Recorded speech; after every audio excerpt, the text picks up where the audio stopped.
जघन्य हत्याकांड घर पाखरे गड़िला मुंड स्त्री सम्मुखरे मारिदेले स्वामी को दुई राउंड गुली करिबा परे अन्य एक स्थान को नहीं पत्थर रे छेची हत्या। ढेंकानाल जिले में दिनकू दिन हत्याकांड बढ़िबारे लागिथिबा बेले गतकाली विलंबित रात्रि रे घटी जाइछि आउ एक हृदय विदारक हत्याकांड। ढेंकानाल टाउन थाना अंतर्गत कारीगर साही रे घटनाटी घटिथिबा जणा पड़िछि। मृतक हेले स्थानीय युवक महेश्वर बेहेरा ओरफ टिटन। हत्याकांड घटाई दुर्वृत्त माने घटनास्थल फेरार हो जाइछन्ति। सूचना अनुसार कारीगर साहीर बासिंदा टिटन गतकाली विलंबित रात्रि प्राय 11 घटिका समय निज घर को फेरुथुबा समय से किछि बुझिबा पूर्व दुर्वृत्त माने तांको ऊपर को गुली माड़ करथिले। टिटन को गोड़े 2 राउंड गुली बाजिबा परे से आगो को जीवा पई सक्षम नथिले। घटनाटी तांको घर पाखरे घटिथिला, तेणु गुली फुटिबा शब्द सुनी तांको धर्मपत्नी बाहर को दौड़ी आसीथिले। टिटन प्राण विकल रे उक्त स्थानरू खसी पलाई आसीबा पई चेष्टा करुथुबा बेले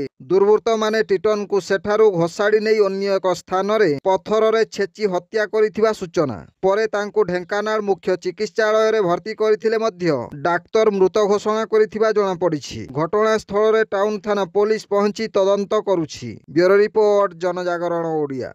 वीडियो गुडी को आपण मानको भलो लागुथिला हम चैनल को सब्सक्राइब करिवा सह लाइक शेयर करिवा को भूलंतु नाही।